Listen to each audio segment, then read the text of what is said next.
and the little gray cells. These will always catch the criminal. Agatha Christie's Poirot.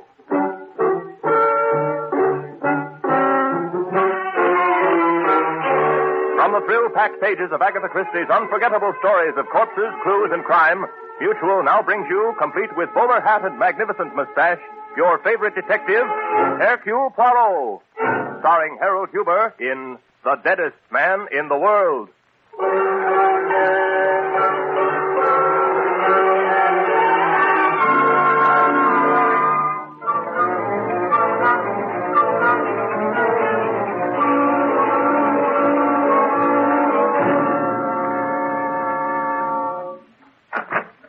Mr. Poirot. Oh, thank heaven you're in. I was afraid that... Please close the door quickly. That's better. Thank you. He may have followed me. If he knows that I came to you... Mademoiselle, you have the advantage of me. You know my name. I do not know yours. But no matter. You seem to be in trouble. I have found that a cup of tea is... Oh, no, I mustn't stay. We haven't time. Mademoiselle... Shepherd. Mademoiselle Shepherd, what you have said is intriguing, but confusing. If you want my help... I'm sorry. I haven't made anything clear, have I? You see, Derek killed my dog. Mademoiselle, are you asking me to investigate the death of a dog? Oh, no, you don't understand. I know I'm telling this badly, but... Perhaps it is my fault, mademoiselle, for being impatient and hastening to conclusions, eh? You see, I live at Manhattan. You've probably never heard of it. A small suburb of New York, about 37 minutes by train from the Long Island station. Oh, you know it then? No, a small hobby of mine. I read timetables. Oh. Well, I live there with my Uncle James. Pardon, mademoiselle, but if my memory does not betray me, James Shepherd is a famous name. Is he not called... The luckiest man in the world. Yes, that's Uncle James. I have often asked myself if the newspapers were not wrong to call him lucky. I myself would have them change it to the shrewdest man in the world. What makes you say that? A simple deduction. Any man who wins the grand prize in the Dublin sweepstakes 40 years ago takes all his winnings and boldly breaks the bank at Monte Carlo, and then, mademoiselle, has never gambled since. There is a man who makes good use of his little gray cells. I suppose some people might look at it that way, but others say that Uncle James is tight. Well, no matter. Was it your uncle who sent you to see me? Is he also concerned about the death of this dog? Oh, no. Uncle James mustn't know anything about this. He's very ill, his heart. If he found out what was hanging over me, I'm afraid it would kill him. I see. Everything was all right until about a year ago. Uncle James was raising his rose, and we were all very happy. And then Derek Redfield took the house next to ours. He was young and attractive. And you are also young and attractive, and so you fell in love. But yeah, that is only natural, mademoiselle. Yes, but what happened next isn't. Derek is... Oh, he's charming, Mr. Poirot, but he was insanely jealous. I noticed it before we became engaged, but he was just difficult then. After we became engaged, well, it was impossible. And so you broke the engagement and returned his ring. How did you know? Mademoiselle, that is obvious. You tell me you are in difficulty. You tell me you were engaged. And yet I see no ring on your hand. Voila, you have given it back. You're right, but that's what started all this. Derek is going to kill me. Oh, come now, mademoiselle, you are not serious. I was never more serious in my life. Mademoiselle, if we were to suspect every young man who threatened to kill his loved one when the affairs of the heart went badly, poof, half the population would be in jail. And what about the dog? What about Taffy? He said he'd kill Taffy, and he did. But, mademoiselle, what makes you so certain your dog was killed? This. I knew you wouldn't believe me, so I brought it along. This is the meat, part of it, that poor Taffy found in the garden last night. He ate it and died. It's horrible. Just smell it, Mr. Poirot. Yes, it is unmistakably poison. I confess this puts a different aspect on the affair. Then you will come down to Meriton and help me. No, mademoiselle? But why not? Surely you believe me. He told me he'd kill Taffy as a warning.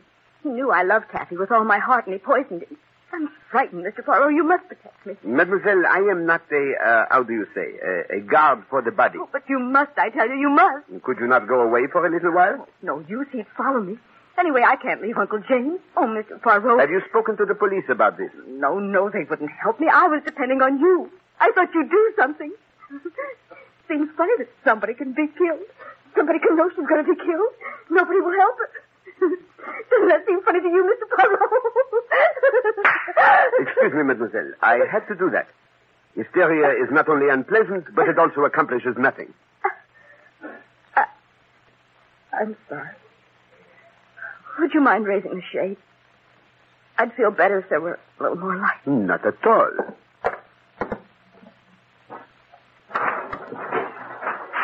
Voilà. Better? Much, thank you. Perhaps a cigarette. I myself find they have a singularly soothing... Pardon.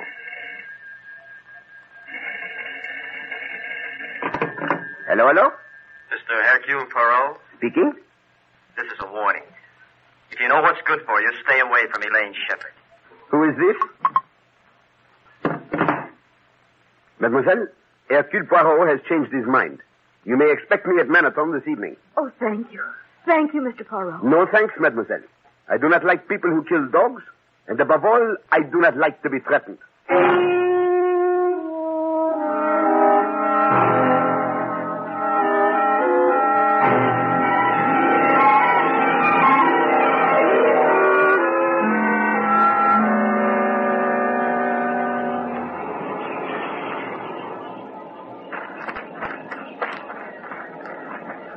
Derek? Derek? Elaine, here. This way.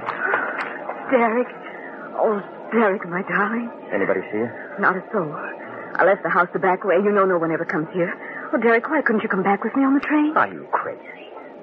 We mustn't be seen together now. That'd ruin everything. Just when we have it all in our grasp. All right, darling. You know best. Everything went just as you said it would. I was afraid you wouldn't see him pull up the shade. I knew he might prove difficult, but I was positive that phone call would get him. The clever Monsieur Poirot. He'll be here this evening. Sure, just the way I figured it. The servants will be out tonight, and the luckiest man in the world will soon be the deadest man in the world. And we'll have the money. What about Anne? Oh, he probably got for a few thousand, but what's the difference to us? We can afford to be generous. There's millions there. But Anne's his adopted daughter. He's terribly fond of her. Yes, I know, but Anne's only 7 years old, and you're his niece, his own flesh and blood.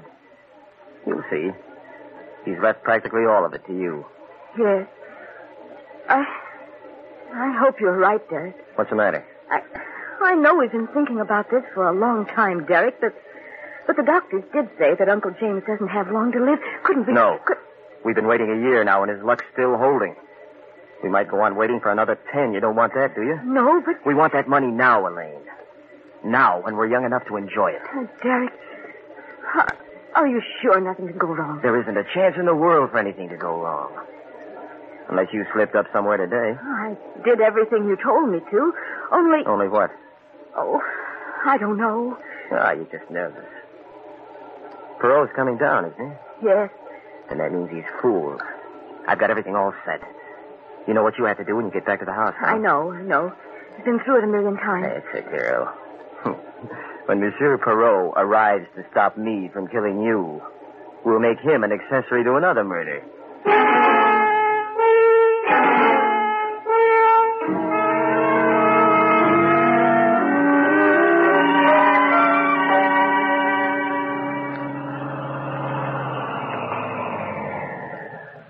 Here you are, buddy. The shepherd joint. 1,000 thanks. Okay, if it's all the same to you, I'd rather have one tip. And that, too. Oh, Monsieur Poirot, come in. You don't know how glad I am to see you. Mademoiselle, it is a great pleasure to receive such a hearty welcome. There's a deep, dark plot behind my welcome. I suspected as much. Yes. You see, tonight is the servants' night out. I didn't want you to run away because you'd have to put up with my cooking. But, mademoiselle, that will be a pleasure, if I may help. You? Well, people who have had the pleasure of sampling the cooking artistry of such famous chefs as Escoffier, Oscar, and the immortal Monsieur de Gouy, these people, mademoiselle, say there is yet one greater chef. Who? Hercule Poirot. Then I'm doubly glad to have you. Oh, there's Uncle's phonograph. That means he's awake. Wouldn't you like to go upstairs and meet him? That is, if you don't mind climbing 3 flights. Oh, I should be delighted, but did you not tell me that it would upset him to know that I am in the house? Oh, don't worry about that. I'm going to tell a little white lie. Now, don't you be surprised at anything I might say. On that score, be at ease, mademoiselle. I have come to expect extraordinary things from you.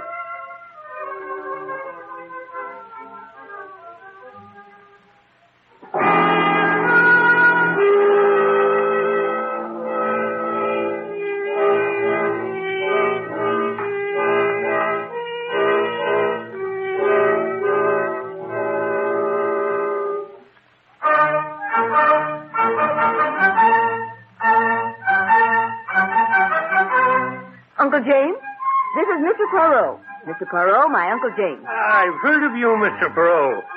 Wait until I turn this phonograph off, and then you can ask me some questions. Questions, monsieur? Sure.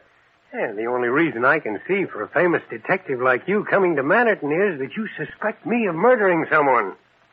All right. Fire away. No. I assure you, monsieur, my visit has no such purpose. And then you're here to find out how I broke the bank at Monte Carlo. You'd be surprised how many people want to know. Well, that of a surety I would love to know. But I am certain that is something beyond my poor powers of discovery, eh? You're just as smart as they say you are, and I like you. So I'll tell you how I did it. I was just lucky as the devil. Now, Uncle, Mr. Poirot really came down because he heard about your roses. He's interested in gardening. Oh, of course he is. Any smart man would be. I tell you, Mr. Poirot, the roses are all right. Of course, not as fine as they used to be when I was able to get out and tend to them myself. And now, my greatest pleasure is playing records on this phonograph. And a very fine machine. Mr. Poirot is also a good cook, or so he says. He's going to help me with the dinner. And so I am, mademoiselle. Now, what do we have? Well, there's a duckling. With a sauce bigarade. I insist on it. If you know how to make it. But of course. And some string beans. But I can take care of those. You just boil water and... No. It is a sacrilege. You must not destroy the flavor. They must be steamed gently, mademoiselle. And all right, you win. Come along and show me. I will indeed, mademoiselle. Directly after I have my bath, I will make a sauce bigarade that would make Escoffier himself jealous.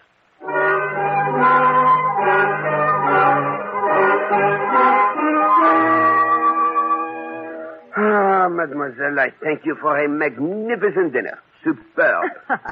I'm glad you enjoyed it. And the sauce bigarade? A masterpiece. I have never prepared it better. I hope you didn't mind my asking Derek over after dinner. No, I did not mind, but I do not see what you hope to accomplish. I know it's probably silly, but if Derek sees that you're actually here, he'll realize that I'm serious and leave me alone. Well, I shall not threaten him, mademoiselle. Threats are useless. No, there he is.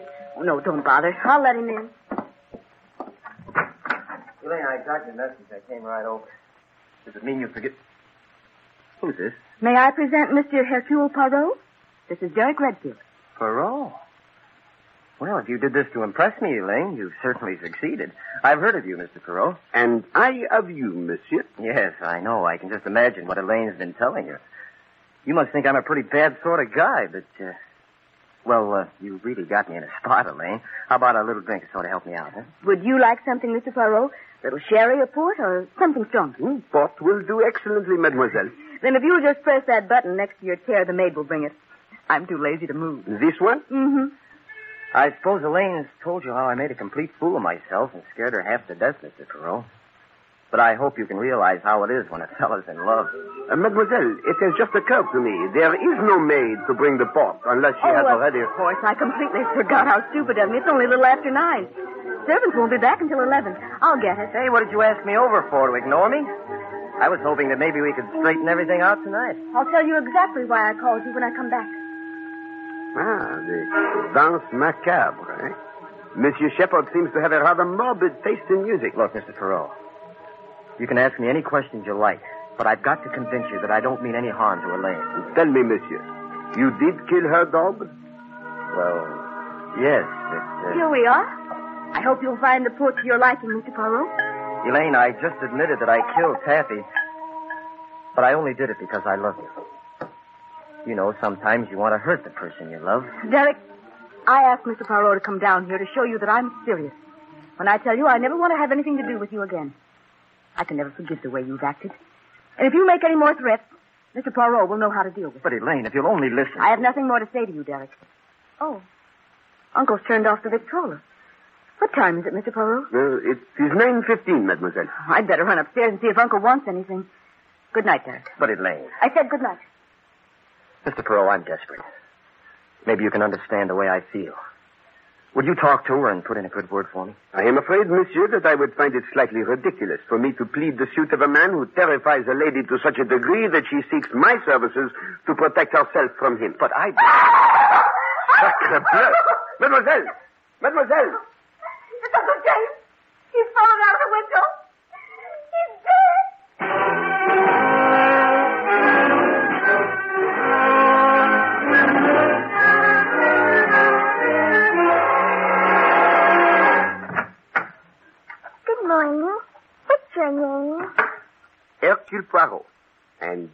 yours, my little one? Your name is funnier than mine. I'm Anne Shepard. Ah, then you are the sister of Mademoiselle Elaine. Oh, no, Elaine's my cousin. Not really, because I'm adopted. Ah, yes, I see. Your father was... Do you think Daddy will be away long? He told me this morning when he went away. As to that, I could not say, but... How did your mustache get to grow so long?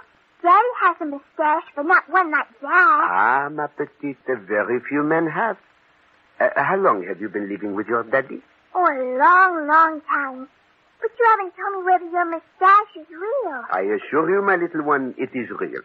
Just like your hair. Oh, you have to brush your mustache then like I have to with my hair? Oh, yes, indeed. One has to take care of a mustache, you know. You show me how you brush it now? I would like to, ma petite, but I have not the time. What is ma petite? It is French. It means my little one. When Daddy comes back, I think I'm going to learn French. You love your daddy, eh? I should say so. Are you going to live with us now? Perhaps for a little while. How long? I do not know. It depends, you see, my little one. Why? Is it because of the noise last night? Dis donc, do you like fairy tales? Oh, yes. Sometimes I tell them to myself. Go for a walk in the woods and I make them up. Oh, but how that is nice, eh? Perhaps you would tell me one sometime, eh? Oh, no, I'd rather have you tell me one. I like you. And I like you, my little one. Can you tell me the story about the Snow Queen? Oh, alas, that is a fairy tale I do not know. But I will tell you another one. Once upon a time, there was a great, big forest. And in this forest, there lived a very little girl. Now I've seen everything. Inspector Stevens, do you know Mademoiselle Anne Shepard? Oh, hello, little girl. Hello. He was telling me a fairy tale. I heard him.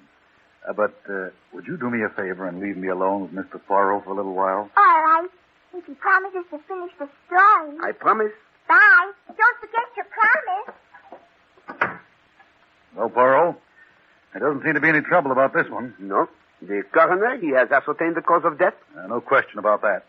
He died from a fall out of his bedroom window onto those jagged rocks while you and Miss Shepard and Mr. Redfield were down here in this room. Are you quite certain, my friend? You told me neither of them left the room. Well, Mademoiselle left to bring some wine, but she did not have sufficient time to run up 3 flights of stairs. And he was wearing a wristwatch, which was pretty well smashed up. The hands had stopped at 9:15. There was a medicine bottle and a spoon on the floor near the window. Now, what I figure is that he must have felt sick, got up, tried to get the medicine, and he fell out of the French windows. Perhaps. Yeah. What do you mean, perhaps? Me, I have an idea it was no accident. You mean you... Yes, my friend. Murder. What? Murder? A particularly vicious and carefully planned murder. Do you know who did it? I think so. Well, what are we waiting for, Poirot? Let's get going. Gently, my friend, gently. I think it was murder. I even think I know how it was done. But alas, I could not prove it. The murderers would get clear away in a court of law. You mean you're going to let them get away with it? No, that I will most certainly not allow. But we must annoy them, Stevens. That's the first time I've ever heard of annoying murderers. I generally arrest them. I do not like murderers, my friend. And when we arrest these, we will make certain they are not set free. Ah, the little gray cells, Stevens. The little gray cells have found a way. What do you mean? Murder breeds murder, my friend. And a murderer always repeats. If he poisons once, he poisons again. If he stabs once, he stabs again. If there is an accident once, there is an accident again. What are you going to do about it? Me, I shall help to create an accident. I am going to telephone a lawyer.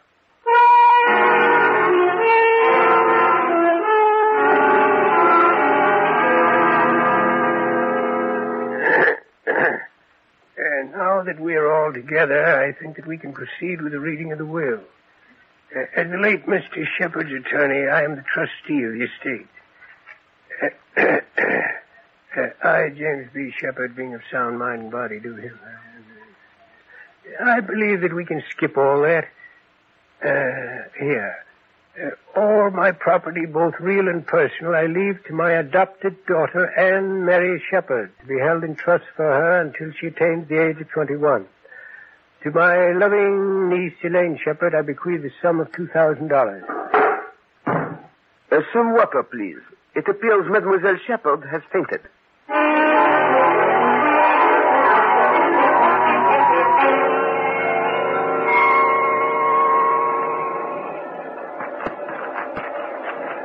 Derek! Derek! Derek! Quiet. Derek, the will. The will. What about it? What happened? Will you stop shaking and tell me? Uncle James left everything. Left it all to Anne. What? All of it. I don't believe it. True. We were all there. McBride read it to us. But it's impossible. Didn't he even mention you? Yes. He left me $2,000. $2,000. That's good. That's very good. What are we going to do with $2,000? I don't know. Oh, Derek, it's all gone wrong. I knew it when I knew it. I'm sorry we ever started. We never should have done it. Hey, wait a minute. I think I have an idea. Sure, that's the solution. It's easy. What? If you'd only stop and think, you'd see the way it has to be. Derek, I don't know what you're talking about. Who inherited the money, Elaine? Why, Anne... No. No, Derek. I say yes.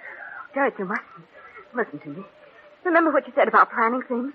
The people who didn't think things out made mistakes? Never mind that. I know what I'm doing. No, Derek, we planned something, thought it all out. Look what happened. Even if we do something to Anne, I still won't get the money. Don't be a fool. You have to get it. You're the only living relative. Now, listen, Elaine. Inspector Stevens has gone back to New York. We're perfectly safe. I won't help you do anything to Anne. What makes you so soft about Anne all of a sudden? A bride who doesn't even belong to your family. Where does she come in for anything? Oh, Derek, I'm frightened. I won't do this with you. Oh, yes, you will. That's one thing I'm sure of now. We're together, Elaine. Together for life. Don't forget you were with me on one murder. And you're going to be with me on another.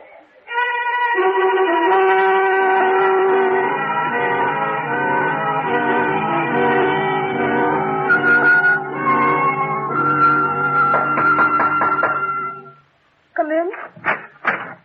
Mademoiselle, I have come to say goodbye. My train leaves within 10 minutes. Oh, yes. This has been so dreadful. I hardly know what to say to you. Such a terrible accident. If you'll send me your bill... No, mademoiselle. You owe me nothing. That's very kind of you. Of course, now I'm afraid I shall have to get used to economizing. Mademoiselle, before I go, is there anything you would like to tell me? Tell you? Why, no, I can't think of anything. You are no longer afraid of Monsieur Redfield? To tell you the truth, I've had so many things to think about. I haven't even given Derek... Well, he hasn't entered my mind. What are your plans? What? Do you intend to stay on here with Mademoiselle Anne? What? I hadn't considered it. I don't know. She is a very charming child. I spoke to her this morning and told her the truth about Monsieur Shepherd. She is very sad. I think you should see that she is helped. Oh, I intend to. I'll do everything in my power. I am sure you will, mademoiselle. Au revoir.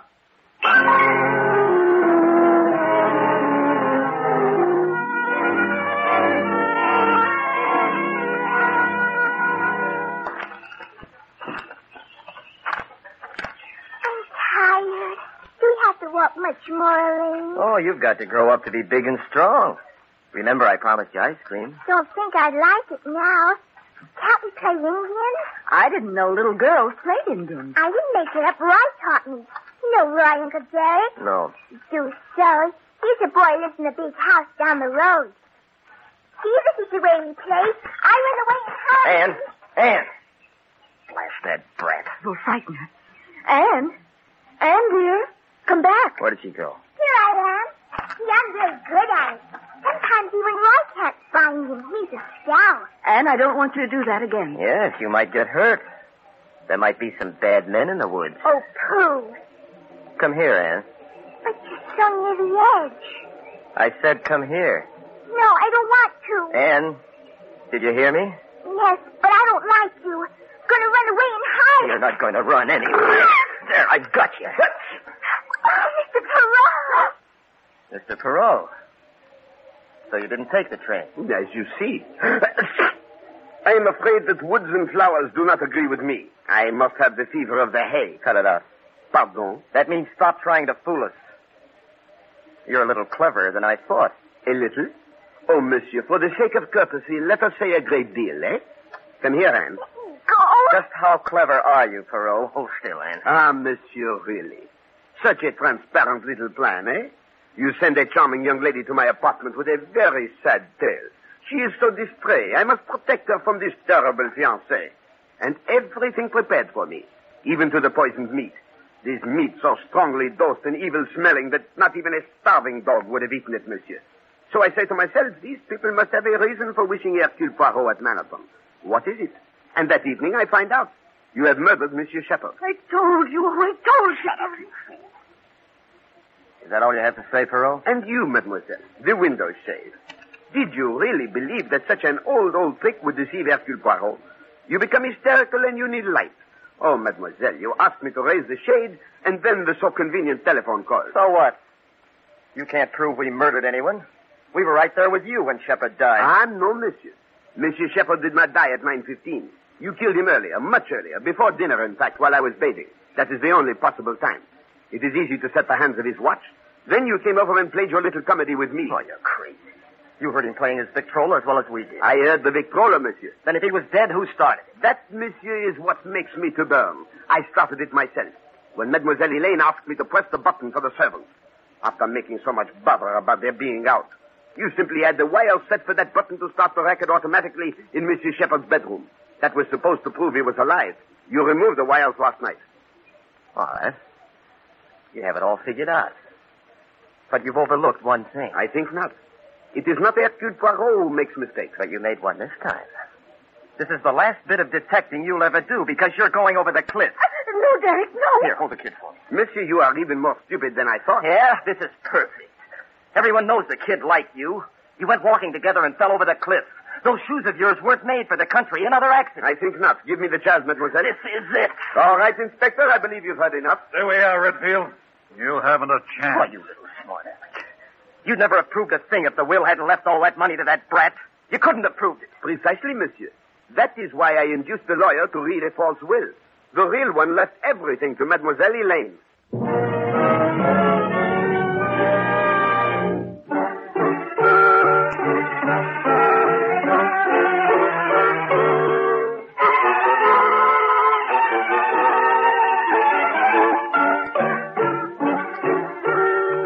Be sure to listen again at the same time next week when Agatha Christie, America's favorite mystery writer, brings you her favorite detective, Hercule Poirot, starring Harold Huber in The Book and the Corpse.